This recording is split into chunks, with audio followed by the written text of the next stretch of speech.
प्रेरितों के काम अध्याय 17। थिस्सलुनी नगर में फिर वे अम्फिपुलिस और अपुल्लोनिया होकर थिस्सलुनीके में आए, जहाँ यहूदियों का एक आराधनालय था।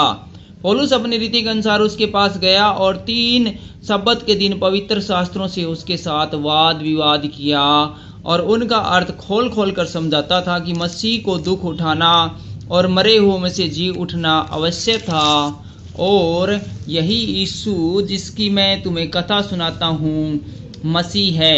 उसमें से कितनों ने और भगत यूनानियों में से बहुतों ने और बहुत सी कुलीन स्त्रियों ने मान लिया और पौलुस और शीलाम के साथ मिल गई।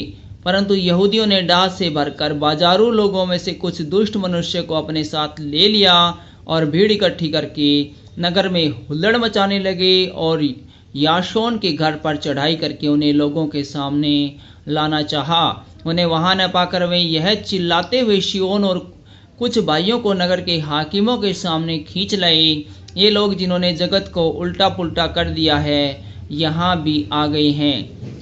यासोन ने उन्हें अपने यहाँ उतारा है। ये सब के सब कहते हैं कि यीशु राजा है और कैसर की आज्ञाओं का विरोध करते हैं। उन्होंने लोगों को और नगर के हाकिमों को यह सुनाकर घबरा दिया, इसीलिए उन्होंने यासोन और बाकी लोगों से मुचलका लेकर उन्हें छोड़ दिया।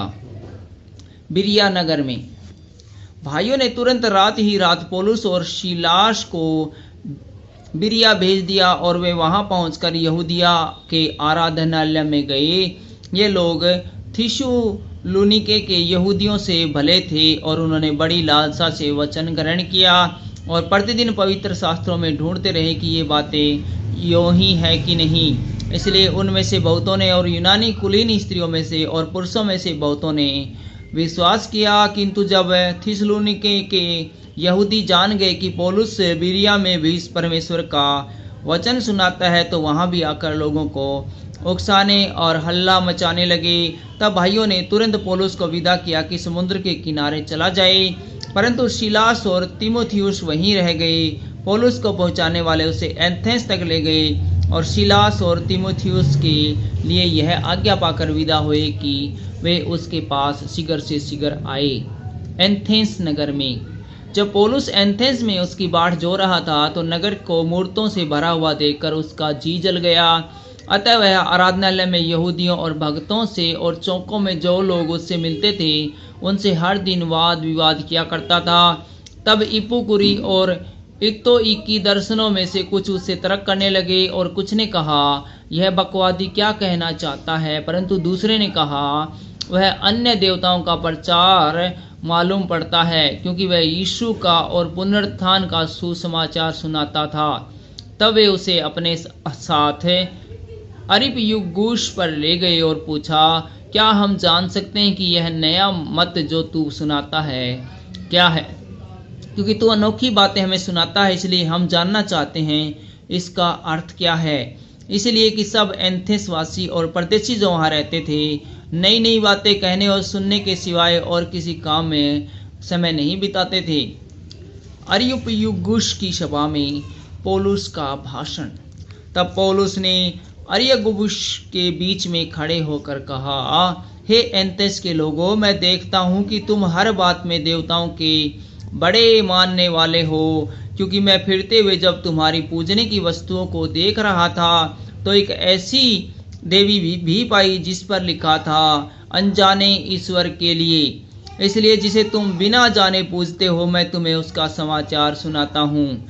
जिस परमेश्वर ने पृथ्वी और उसकी सब वस्तुओं को बनाया, वह स्वर्ग और पृथ्वी का स्वामी होकर हाथ के बनाए हुए मंदिरों में नहीं रहता, न किसी वस्तु की आवश्यकता के कारण मनुष्यों के हाथों की सेवा लेता है, क्योंकि वह स्वयं ही सबको जीवन और श्वास और सब कुछ देता है।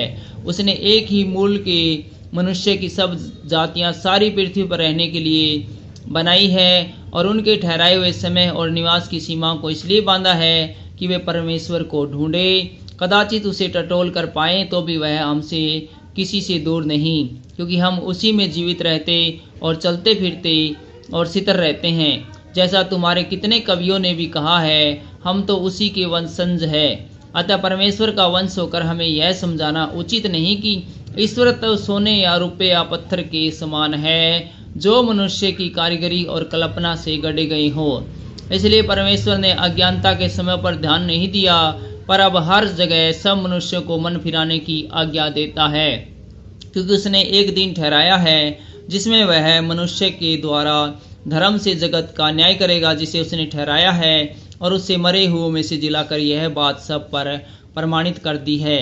मरे हुए के पुनरुत्थान की बात सुनकर कुछ तो ठट्ठा करने लगे और कुछ ने कहा, यह बात हम तुझसे फिर कभी सुनेंगे। इस पर पौलुस उनके बीच से निकल गया, परंतु कुछ मनुष्य उसके साथ मिल गए और विश्वास किया, जिनमें दियोनुसियुस जो अरियोपगुस का सदस्य था और दमरीस नामक एक स्त्री थी, और उसके साथ और लोग भी थे। Thank you.